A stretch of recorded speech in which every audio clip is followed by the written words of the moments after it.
బ్రతుకు తెరువు కోసం గల్ఫ్ దేశాలు వెళ్తున్న మహిళలు చిక్కుల్లో ఇరుక్కుంటున్నారు. అక్కడ యజమానులు పెట్టే బాధలు భరించలేక ఏజెంట్ ని సంప్రదిస్తూ ఉంటే వాళ్ళు పట్టించుకోవడం లేదు. సరికదా అల్లరి చేస్తే అమ్మేస్తామంటూ బెదిరింపులకు పాల్పడుతున్నారు వారు.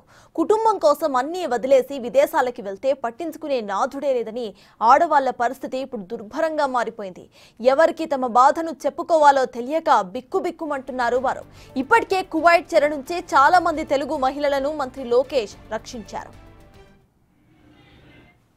అన్నమయ్య జిల్లా రాయచోటి మండలం నారాయణరెడ్డిపల్లికి చెందిన కవిత బతుకు తెరువు కోసం కువైట్ కు వెళ్లారు. ఆమె భర్త వికలాంగుడు, 2 ఆడపిల్లలు ఉన్నారు. బతుకు భారం అవ్వడంతో కుటుంబ పోషణ కోసం మధ్యవర్తి మాటలు నమ్మి కువైట్ కు వెళ్లారు ఆవిడ. కానీ మధ్యవర్తి చెప్పిందొకటి, అక్కడ జరిగేది మరొకటి. అక్కడ యజమానులు పెట్టే చిత్ర హింసలు తట్టుకోలేక కవిత మధ్యవర్తిని సంప్రదించింది. తనను కొడుతూ తిడుతూ తిండి కూడా పెట్టకుండా ఇబ్బందులు పెడుతున్నారని మొరపెట్టుకుంది ఆవిడ.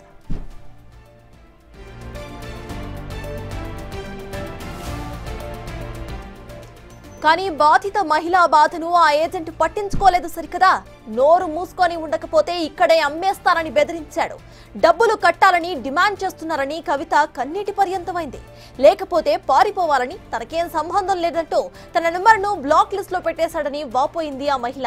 తన బాధను ఎవరికి చెప్పుకోవాలో తెలియక కవిత ఓ వీడియోను పంపించింది. తనను ఎలా అయినా సరే రక్షించాలని మంత్రి రాంప్రసాద్ రెడ్డిని వేడుకుంది.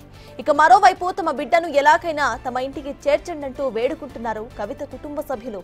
కవిత పిల్లలు కూడా తమ తల్లిని క్షేమంగా స్వదేశానికి తీసుకురావాలని కన్నీటి పర్యంతమవుతున్నారు. నన్ను కాపాడన్న రాంప్రసాద్ రెడ్డి అన్న, నన్ను తోడుకొచ్చి ఇంట్లో పెట్టి బంధించి పెట్టినట్టున్నది.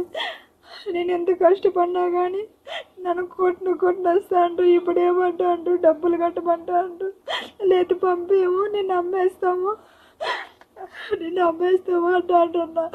అన్నం కానీ పెట్టలేదన్న, నాకు వద్ద నిన్ను బయట వేసి పెట్టేసినారు. నన్ను నాకు అన్నం పెట్టలే, ఏం పెట్టలే. నా బట్టలు కానీ ఇలా రూమ్లో పెట్టుకొని ఉంటారు వాళ్ళు. నన్ను కాపాడన్న.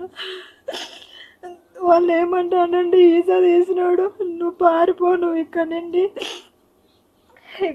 నువ్వు పారిపో అని అంటున్నాడు. అన్న నేను పారిపోవాలంట. నేను పారిపోతే నన్ను ఎవరన్నా కాపాడేది.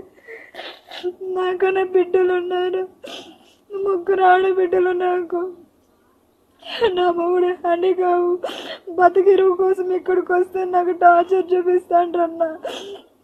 2 నెలలు అయింది కొయ్యటికి పోయి. 7 అప్పులు చేసినారు, ఇల్లు కట్టుకొని అప్పులు చేసి దాన్ని తీర్చేదానికి కొయ్యటికి పోయింది. 3 ఆడబిడ్డలు వాళ్ళ నాయన వచ్చి వికలాంగుడు, పూర్తి నడచలేని పరిస్థితుల్లో బండి మీద పోవాలా, బండి మీద రావాలా. నాకు మా కోడలు కావాలి, నాకు కోడలు కావాలా. ఆ కోడలను ఇండియాకు మాకు తెప్పించామని కోరుతాను. నా పేరు భారతి. మా అమ్మ అప్పులు చేసి కోవిడ్ పోయింది. మా నాన్న హ్యాండీకాప్ కేరళ పోయినాడు. మా అమ్మ మా కోసం కోవిడ్ పోయి అక్కడ అవసరాలు పడతాను. వాళ్ళు చాలా నరకం పెడతాను మా అమ్మకి. దయచేసి మా అమ్మని కాపాడండి.